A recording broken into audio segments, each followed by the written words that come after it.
থেকে 1.5 মাস আগে একটি কমপ্লেন জমা পড়ে আমার বাড়ি। মিজানুর রহমান বলে একজন ব্যক্তি আমার বাড়ি একটা কমপ্লেন জমা পড়ে যে রূপেশ মণ্ডল বলে একটি ছেলে 1,97,000 টাকা ফেক লয়ার হিসাবে মানে আইনজীবীর পরিচয় দিয়ে টাকাটা চিট করে। যথারীতি গ্রিভেন্স সেলে যেহেতু আমি আমাদের সেক্রেটারি আছেন, আমি এবং আমাদের গৌরীশঙ্কর বল আমাদের কমিটির সদস্য, আমরা যেহেতু দায়িত্বে আছি, আমরা তাকে ফোন করি আজকে 1.5 মাস আগে। যথারীতি সে আমাকে আজ না কাল কাল না পরশু বলে দেখা করবে বলে দেখার পরে যাতে তার মধ্যে আমরা বিভিন্ন কাজে ব্যস্ত পড়ে, তার মধ্যে ইলেকশন ছিল, আমরা সবাই ব্যস্ত হয়ে পড়ি।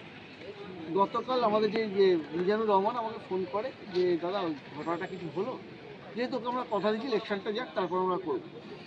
যথারীতি আমরা কালকে ফোন করি, তাই 15 বার মিনিমাম ফোন করি তাকে, ফোনটা ধরে না। ফোনটা না ধরার পরে আমি আর ক্যাজুয়ালি এমনি ফোন ধরছে না যখন, তার মানে হয়তো আমার গুরুত্ব দিচ্ছে না। ঠিক 6টা টাকা আমার 5:30 6টা আমার ফোন করলো যে একটা ভালোভাবে কথা হচ্ছিল যে আজকে ও বিকেলবেলা সেকেন্ড হাফে ও আসবে, এসে দেখা করবে। ঠিক 6:30 নাগাদ, হ্যাঁ 6:30 নাগাদ আমাকে ফোন করে উল্টো পাল্টা একটা গালাগালি কিস্তি করে বলে তুই কোথায় আছিস? আমি বললাম আমি সিজিএম জিয়ার রুমে আছি। তা গালাগালি ঠিক আছে রাখ। ঠিক 6:45 থেকে 7:30 মধ্যে আমি বাড়ি যাচ্ছিলাম। এই ইনকামিং টাইম আমাকে, আমি অত গুরুত্ব দিই কারণ প্রতিদিন এরকম টাইমে যাতায়াত করি। বিএলআর অফিসের সামনে থেকে আমাকে ফলো করে, ও যেহেতু রেগুলার কোর্টে আসে ফোন বেশি, আমার হয়তো ফলো করে, আমি ওকে চিনি না, ও চেনে।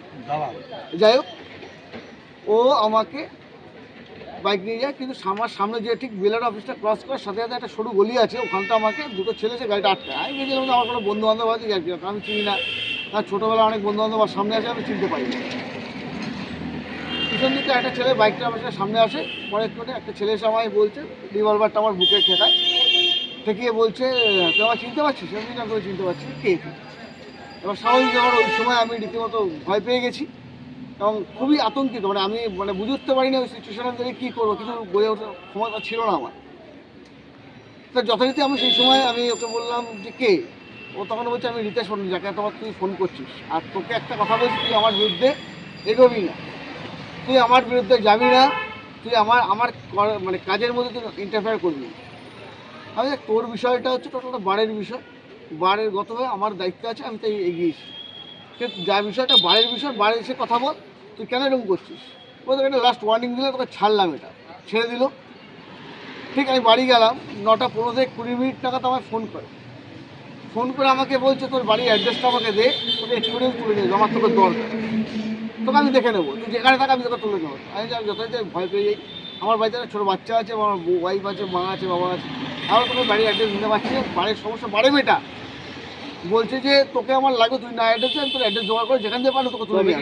তবে কি আপনি আতঙ্কগ্রস্ত হচ্ছেন পরিবার সহ? আপনার যে অবশ্যই, কালকে আমার ছোটো বাচ্চা, আমার 6 বছরের একটা বাচ্চা, কালকে আমি তার চোখে দেখেছিলাম সে কতটা আতঙ্কিত। কালকে আমি ওর সামনে যখন ফোনটা রিসিভ করছি, আমি তারা কিছুক্ষণ আগে আমার সাথে যা ঘটনা ঘটে গেছে, আমি ওর সামনে না ওর সাথে চেঁচিয়ে কথা বলতে পারছি। আমি একবার চেঁচিয়ে কথা বলতে আমার ছোটো বাচ্চাটা আতঙ্কিত হয়েছে, বাবা তো কোনোদিন এভাবে কথা বলেনি, কেন বাবা আজকে আমার সাথে ওর মাকে বলছে যে বাবা কেন চিৎকার করে কথা বলছে, ও রীতিমতো আতঙ্কিত। আমার ছোটো 6 বছরের একটা বাচ্চা আছে। এই লড়াই হচ্ছে, তাহলে আমি হেরে যাইনি, এই লড়াই হচ্ছে কালো করে লড়াই, এই লড়াই হচ্ছে উকিলের লড়াই।